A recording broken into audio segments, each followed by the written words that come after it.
राज्य कर्मचारी संयुक्त परिषद की मंडलीय बैठक वाराणसी में संपन्न। मंडल के सभी जनपदों के प्रतिनिधियों ने किया प्रतिभाग।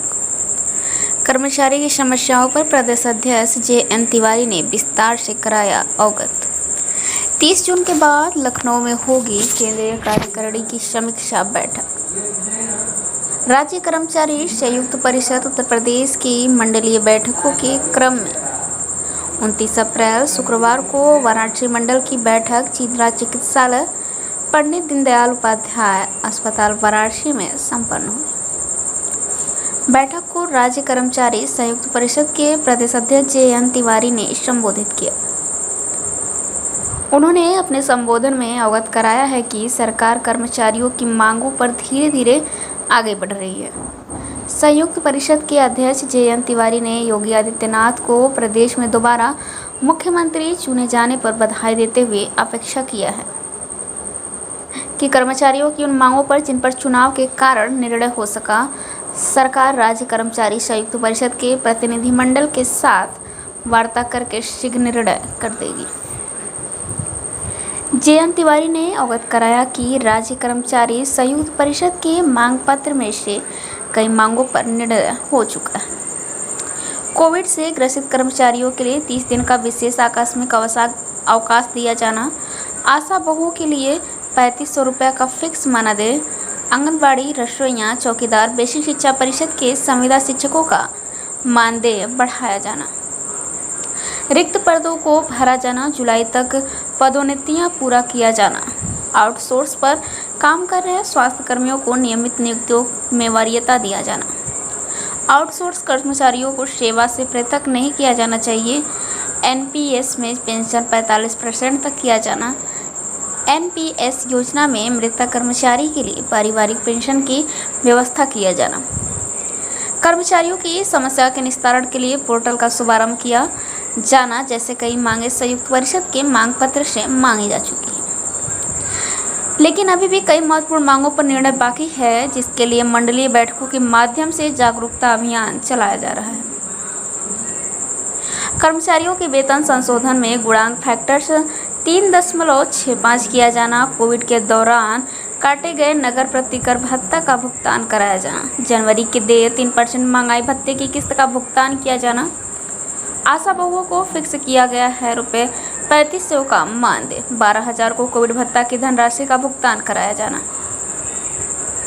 NPS योजना के अंतर्गत न्यूनतम पेंशन 50% किया जाना, मुख्य सचिव समिति के माध्यम से चकबंदी अधिकारी, लैब टेक्नीशियन, फाइलेरिया निरीक्षक, अनुदेशक, आंसुलिपिक सहित सभी स्वर्ण की वेतन विसंगतियों पर निर्णय कराया जाना, संविदा कर्मचारियों को नियमित पदों के सापेक्ष नियमित किया जाना, इस वर्ष की स्थानांतरण नीति को शून्य घोषित किया जाना, नगर परिवहन सेवा के संविदा चालकों परिचालकों की समस्याओं का समाधान किया जाना, ITI के अनुदेशकों के लिए पदोन्नति पर सत्र लाभ दिया जाना, ICPS संवरण की संविदा अधिकारियों कर्मचारियों की वेतन विसंगतियां दूर किया जाना, उनको नियमित किया जाना, पुरानी पेंशन योजना के लिए विकल्प की व्यवस्था शुरू किया जाना। ये किस संदर्भ में है, इससे क्या? मैं राज्य कर्मचारी संयुक्त परिषद का प्रदेश अध्यक्ष JN तिवारी। आज का ये प्रोग्राम वाराणसी मंडलीय मीटिंग के सिलसिले में है।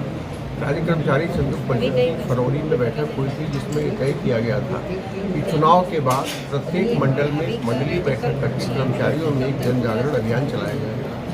उसके तहत आज वाराणसी मंडल की बैठक संपन्न हो रही है। आज 29 अप्रैल बैठक का मुख्य उद्देश्य कर्मचारियों को उनकी मांगों से अवगत कराना है, उन मांगों से अवगत कराना है जो सरकार द्वारा चुनाव से पहले पूरी की जा चुकी हैं, और उन मांगों के विषय में जानकारी दिया जा रहा है जो ज्वलंत मांगे हैं, अभी जिन पर कार्रवाई नहीं हुई है। राज्य कर्मचारी संयुक्त परिषद के 26 सूत्री मांग पत्र पर प्रदेश सरकार काम कर रही है। बहुत सी मांगों पर काम हुआ है।